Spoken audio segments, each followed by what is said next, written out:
അച്ഛൻ ബീഫ് മേടിച്ചില്ലേ, അതുകൊണ്ട് ഇന്നൊരു ബീഫ് കട്ട്ലേറ്റ് ഉണ്ടാക്കി തരാമോ? ഹായ് നമസ്കാരം, ഓട്ടർ ഫയർ ലൈഫ് ബുക്ക് നമ്മുടെ ചാനലിലേക്ക് എല്ലാവർക്കും സ്വാഗതം. അപ്പം നമ്മൾ ഇന്നത്തെ പരിപാടി എന്ന് പറഞ്ഞാൽ ഒരു ബീഫ് കട്ട്ലേറ്റ് ഉണ്ടാക്കാൻ പോവാണ്. നമ്മൾ നേരത്തെ കട്ട്ലേറ്റ് ഉണ്ടാക്കിയിട്ടുണ്ട്, പക്ഷേ ഇവള് അങ്ങനെ വലുതായിട്ടൊന്നും കഴിക്കത്തൊന്നുമില്ലായിരുന്നു, വേണമെന്ന് പറയത്തൊന്നുമില്ലായിരുന്നു. കഴിഞ്ഞ ദിവസം നമ്മൾ കോട്ടയം പോയിട്ട് തിരിച്ച് വന്നപ്പോഴത്തേക്ക് ഷെയ്ക്ക് കഴിക്കാൻ കഴിയുമ്പോൾ ഞാൻ കട്ട്ലേറ്റ് വാങ്ങിച്ചപ്പോൾ സോസ് കൂട്ടി അവൾക്ക് കൊടുത്തു. അത് അവൾക്ക് ഭയങ്കര ഇഷ്ടപ്പെട്ടു. അപ്പോൾ ഇന്ന് ശാല ഇറച്ചി വാങ്ങിച്ചപ്പോഴത്തേക്ക് അവൾ പറഞ്ഞ് ഇറച്ചി വാങ്ങിച്ചാലേ ഇത് വെച്ച് ശാല കട്ട്ലേറ്റ് ഉണ്ടാക്കി തരാമെന്ന് ചോദിച്ചു. അപ്പം നമ്മൾ കൊച്ചിനായതുകൊണ്ട് അധികം എരിവൊന്നും ഇല്ലാതെ ചെറിയ ഒരു എരിവിൽ, കാരണം നമ്മൾ കട്ട്ലേറ്റ് കഴിയുമ്പോൾ ഇച്ചിരി സ്പൈസി ആണല്ലോ, ഒത്തിരി സ്പൈസി അല്ല, എന്നാലും നമ്മൾ കൊച്ചിനായതുകൊണ്ട് തീരെ എരിവ് കുറച്ച് പെട്ടെന്ന് ഉണ്ടാക്കിയെടുക്കാൻ പറ്റുന്ന രീതിയിലുള്ള ഒരു കട്ട്ലേറ്റ് നമ്മൾ ഉണ്ടാക്കിയെടുക്കാൻ പോവുകയാണ്. അപ്പോൾ അതെങ്ങനെയാണ് ഉണ്ടാക്കുന്നത് നമുക്ക് കണ്ടിട്ട് വരാം. അപ്പോൾ നമ്മൾ ഇന്ന് കട്ട്ലേറ്റ് ഉണ്ടാക്കാൻ വേണ്ടി ഒരു 1.5 സവോള ചെറുതായിട്ട് അരിഞ്ഞെടുത്തിട്ടുണ്ട്. ഒരു 3 മീഡിയം സൈസ് കിഴങ്ങ് നമ്മൾ പുഴുങ്ങിയെടുത്തിട്ടുണ്ട്. ഒരു കുറച്ച് ഇതിൻ്റെ അളവ് ഒരു 1/4 കിലോയ്ക്ക് അടുത്ത് ബീഫ് നമ്മൾ വേവിച്ചിട്ട് ഒന്ന് ക്രഷ് ചെയ്തെടുത്തിരിക്കുകയാണ്. പിന്നെ 2 മുട്ട നമ്മൾ അടിച്ചെടുത്തിട്ടുണ്ട്. 2-3 പീസ് ബ്രെഡ് നമ്മൾ പൊടിച്ചെടുത്തിട്ടുണ്ട്. അപ്പോൾ ഇത്ര ഐറ്റം കൊണ്ടാണ് നമ്മളിന്ന് കട്ട്ലേറ്റ് ഉണ്ടാക്കുന്നത്. അപ്പം നമ്മൾ സവോള കൂടാതെ ജിഞ്ചർ ഗാർലിക് പേസ്റ്റാണ് ഉപയോഗിക്കുന്നത്. കാരണം എന്ന് പറഞ്ഞാൽ ഇഞ്ചിയും അത് നമ്മൾ അരിഞ്ഞിടാത്തത് അവൾക്ക് വലിയ താല്പര്യമില്ലാത്ത ഇപ്പോൾ ഇഷ്ടപ്പെട്ട് വന്നതാണല്ലോ. അപ്പോൾ നമ്മൾ അത് കൊടുത്ത് കഴിയുമ്പോഴത്തേക്ക് അതിൻ്റെ ഒരു ടേസ്റ്റ്, അല്ലെങ്കിൽ ഇത് കടിക്കുക കഴിയുമ്പോഴത്തേക്ക് ആ ഒരു ഇഷ്ടം വെറുതെ നമ്മൾ കളയേണ്ടത്. അതുകൊണ്ടാണ് നമ്മൾ പേസ്റ്റ് ചേർക്കുന്നത്. അപ്പോൾ അങ്ങനെ ഇഞ്ചി ഇതൊക്കെ ഇഷ്ടമില്ലാത്ത പിള്ളേർക്ക് നമ്മളിങ്ങനെ ആ ഒരു ടേസ്റ്റും വേണമല്ലോ. അപ്പം നമ്മൾ ജിഞ്ചർ ഗാർലിക് പേസ്റ്റ് ഉപയോഗിക്കുകയാണെങ്കിൽ നല്ലതായിരിക്കും. അപ്പം നമുക്ക് ഇതെല്ലാം ഒന്ന് റെഡിയാക്കി എടുക്കാം. അടുപ്പൊക്കെ കത്തിച്ച് പാൻ വെച്ച് ചില എണ്ണ ഒഴിച്ചിട്ടുണ്ട്. എണ്ണ ചൂടായിട്ടുണ്ട്. നമുക്ക് നമ്മുടെ സവോള ഇട്ട് കൊടുത്ത് വഴറ്റിയെടുക്കാം. പിന്നെ നമ്മൾ വേകാത്ത സാധനം നമ്മുടെ സവോളയും കൂടെ ഉള്ളൂ. അപ്പോൾ സവോളയും കൂടെ വഴറ്റി എടുത്തിട്ട് ബാക്കി നമുക്ക് എല്ലാം കൂടെ ഒന്ന് മിക്സ് ചെയ്തെടുത്താൽ മതി, പൊടികളൊക്കെ ചേർത്ത്. അപ്പോൾ നമുക്ക് ആദ്യം നമ്മുടെ സവോളയൊന്ന് വഴറ്റി കൊടുക്കാം.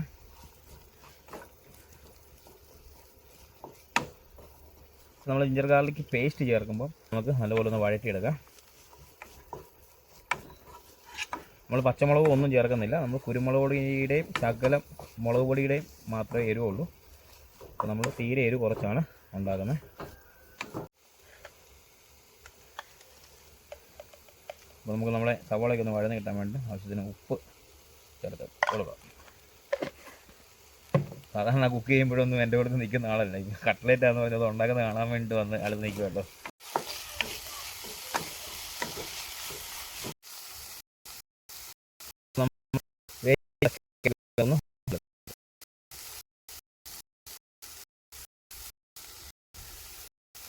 ഓടിപ്പോയി കഴുകിയിട്ട് വന്നാൽ കേട്ടോ.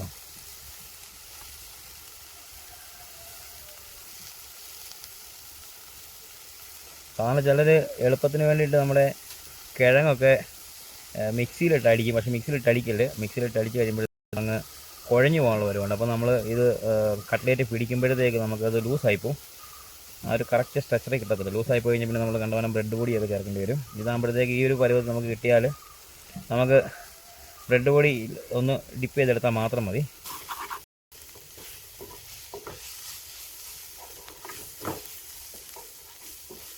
അപ്പോൾ നമ്മുടെ ഉള്ളിയൊക്കെ നല്ലപോലെ വഴന്നു വന്നിട്ടുണ്ട്.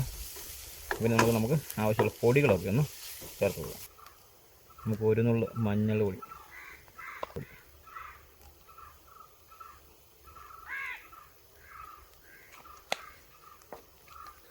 ശകലം ബീഫ് ആയതുകൊണ്ട് ശകലം മല്ലിപ്പൊടി,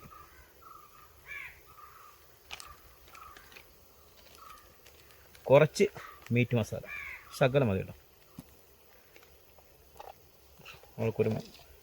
നമ്മൾ കട്ട്ലേറ്റിൻ്റെ ടേസ്റ്റിന് വേണ്ടി ഒരു കുറച്ച് കുരുമുളക് പൊടി ഇവിടെ ചേർക്കുക. അത് നല്ലപോലെ ഒന്ന് മിക്സ് ചെയ്യാം.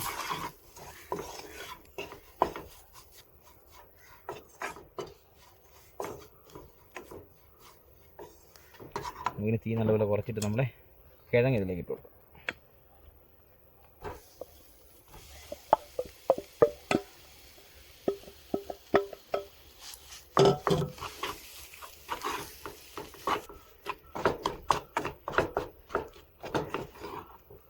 എല്ലാം മിക്സ് ചെയ്യാൻ വേണ്ടി നമ്മുടെ കിഴങ്ങും സവോളയോടെ നമുക്ക് പാത്രത്തിലേക്ക് മാറ്റാം.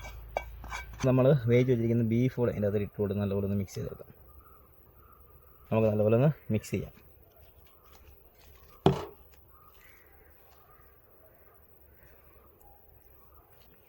നമ്മുടെ ബീഫും കിഴങ്ങും നമ്മൾ വഴറ്റിയെടുത്ത സവോള എല്ലാം നല്ലപോലെ മിക്സ് ചെയ്തെടുത്തിട്ടുണ്ട്. നമുക്കിനി കട്ട്ലേറ്റിന് വേണ്ടി കട്ട്ലേറ്റ് പിടിച്ചെടുക്കാം. ആദ്യം ഒന്ന് ഒരു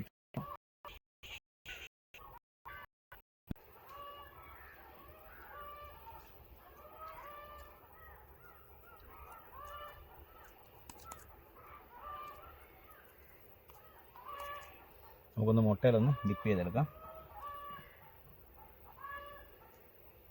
നമുക്ക് ബ്രെഡ് ക്രംസിലൂടെ ഡിപ്പ് ചെയ്തെടുക്കാം.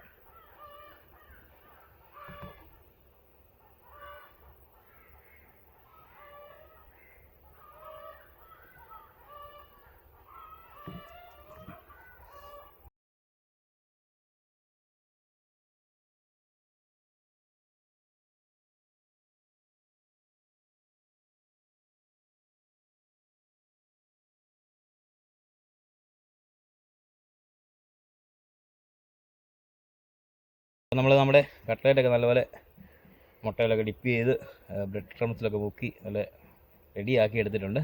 അപ്പോൾ ഇത് നമുക്കെല്ലാം ഒന്ന് വറുത്തെടുക്കണം. അപ്പോൾ നമ്മൾ സവോള വഴറ്റിയെടുത്ത് ആ പാനിൽ തന്നെയാണ് നമ്മൾ വറുത്തെടുക്കുന്നത്. അപ്പോൾ നമുക്ക് തീയൊക്കെ കത്തിച്ച് എണ്ണയൊക്കെ ഒഴിച്ച് ഒന്ന് റെഡിയാക്കി എടുക്കാം.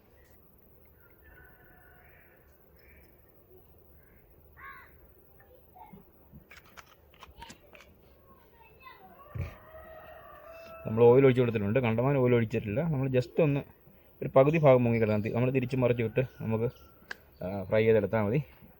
നമുക്ക് നമ്മുടെ ഓയിലൊക്കെ ചൂടായിട്ടുണ്ട്. നമുക്ക് ഓരോ കട്ട്ലേറ്റായിട്ട് ഇട്ട് കൊടുത്ത് ഫ്രൈ ചെയ്തെടുക്കാം.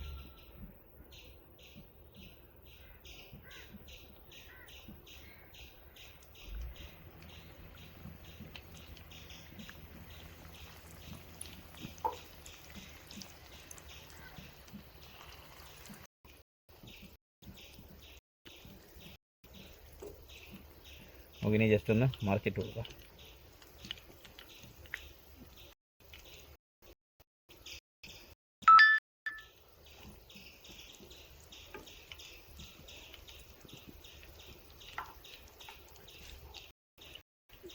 അപ്പോൾ നമ്മുടെ ആദ്യത്തെ ബാച്ച് കട്ട്ലേറ്റ് നല്ലപോലെ മുരിഞ്ഞ് വന്നിട്ടുണ്ട്. അപ്പോൾ നമുക്ക് പാത്രത്തിലോട്ട് മാറ്റാം. ആദ്യത്തെ ബാച്ച് കട്ട്ലേറ്റ് നമുക്ക് നമ്മുടെ ആദ്യത്തെ ബാച്ച് കട്ട്ലേറ്റ് എടുക്കാം. ഇത് നമ്മളിപ്പം എണ്ണയ്ക്കകത്ത് നിന്ന് എടുത്താൽ ആ എണ്ണയുടെ ചൂടൊക്കെ നിൽക്കുന്നതുകൊണ്ടൊരു ഇച്ചിരൂടെ നമുക്ക് മുരിയും കേട്ടോ നമ്മൾ പാത്രത്തിൽ ഇരുന്ന്.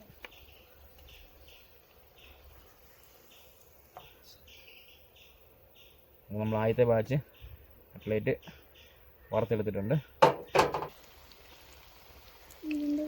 ഈ ആവേശമൊക്കെ കഴിക്കാൻ നേരത്ത് കാണുമോയെന്ന് അറിയത്തില്ല. ഇഷ്ടമാണെന്നൊക്കെ പറഞ്ഞാലും അവിടെ ചെല്ലുമ്പോഴത്തേക്ക് വിധം പറ ഒരെണ്ണത്തേക്കുള്ളൊന്നും കഴിക്കത്തില്ല.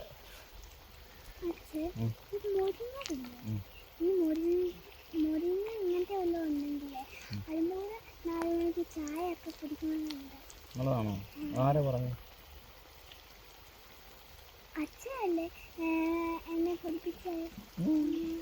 നമ്മുടെ വേനലായാലും ഇന്ന് രാവിലെ ചെറുതായിട്ട് മഴ ചാറി കേട്ടോ. ചൂടങ്ങൾ ഭയങ്കര ചൂടായിരുന്നു. അപ്പം രാവിലെ മഴ പെയ്തുകൊണ്ട് വീണ്ടും ഭയങ്കര ആവി, ഭയങ്കര ആവി. പക്ഷെ നല്ല മഴക്കാറുണ്ട്. ഇന്ന് വൈകിട്ട് പെയ്യുമെന്ന് തോന്നുന്നു.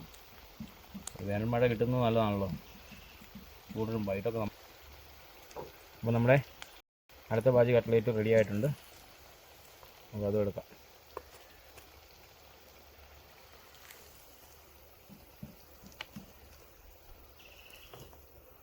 അപ്പോൾ നമുക്ക് മൊത്തം 12 കട്ട്ലേറ്റ് ഇട്ടിട്ടുണ്ട് കേട്ടോ. അപ്പോൾ നമുക്ക് തീയെല്ലാം ഓഫ് ചെയ്തു. ഇനി നമുക്ക് കട്ട്ലേറ്റ് അകത്ത് കൊണ്ടുപോയി നമ്മുടെ ടൊമാറ്റോ കെച്ചപ്പും കൂട്ടി കൊച്ചിനും കൊടുക്കുക, നമുക്ക് വലിക്കാം. ഓക്കെ, അപ്പോൾ നമ്മുടെ കട്ട്ലേറ്റൊക്കെ വാർത്തെടുത്ത് കഴിക്കാൻ റെഡിയായിട്ട് ഞങ്ങൾ രണ്ടുപേരും വന്നിട്ടുണ്ട്. അപ്പോൾ നമുക്ക് ശകലം ടൊമാറ്റോ കെച്ചപ്പൊക്കെ ഒഴിച്ച്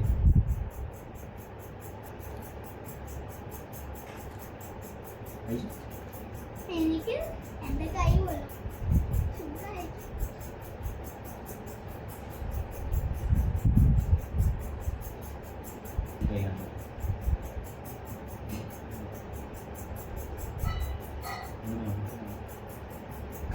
സൂപ്പറാണോ? കടയിൽ നിന്ന് വാങ്ങിച്ചു പോലെ തന്നെ ഉണ്ടോ? അതേ തന്നെ കഴിക്കുള്ളൂ. ചൂടില്ലേ? നച്ച രീതിയിൽ കഴിക്കല്ലേ? ടേസ്റ്റ് നോക്കട്ടെ. സാധാരണ സോസ് നമുക്ക് കഴിക്കുന്ന ഇഷ്ടമില്ല, തനതായ രുചി കഴിക്കുന്നത്.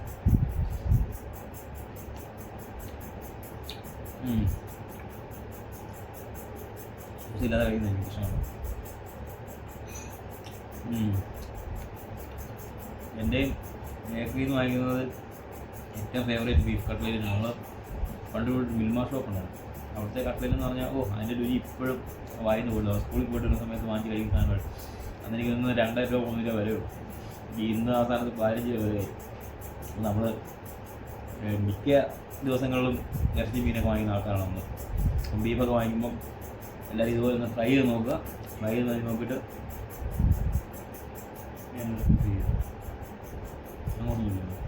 എന്നിട്ട് ഫ്രൈ ചെയ്ത് നോക്കിയിട്ട് അപ്പം മിക്ക ദിവസങ്ങളിലും ഇറച്ചി മീൻ വാങ്ങിക്കുന്ന ആൾക്കാരാണ് നമ്മൾ. കടയിൽ നിന്ന് 10-15 രൂപയ്ക്ക് വാങ്ങിക്കുന്നുണ്ട്. മിക്ക മെനക്കെട്ട ഇതെല്ലാം നമുക്ക് ഉണ്ടാക്കാൻ പറ്റുന്നുള്ളൂ. പിന്നെ ഇറച്ചിയും ഒക്കെ വാങ്ങിക്കുമ്പോൾ ഇറച്ചിയോ കോഴിയോ ഒക്കെ വാങ്ങിക്കുമ്പോൾ നമുക്ക് കോഴി കൊണ്ടോ ഫിഷ് കൊണ്ട് മീറ്റ് കൊണ്ടോ എല്ലാം നമുക്ക് കട്ട്ലേറ്റ് ഉണ്ടാക്കാം. അപ്പോൾ എല്ലാവരും ഇതുപോലെ ഒന്ന് ട്രൈ ചെയ്ത് നോക്കുക. ട്രൈ ചെയ്ത് നോക്കിയിട്ട് ഞങ്ങളെ അഭിപ്രായങ്ങൾ ഞങ്ങൾ അറിയിക്കുക. ഞങ്ങളുടെ ചാനൽ, ഞങ്ങളുടെ വീഡിയോസ് ഇഷ്ടപ്പെട്ടാൽ ഞങ്ങളുടെ ചാനൽ സബ്സ്ക്രൈബ് ചെയ്യുക, ലൈക്ക് ചെയ്യുക, ഷെയർ ചെയ്യുക. Thank you. பொழுதிங்கு கடவுள் தன் முகம் பார்த்த பொழுது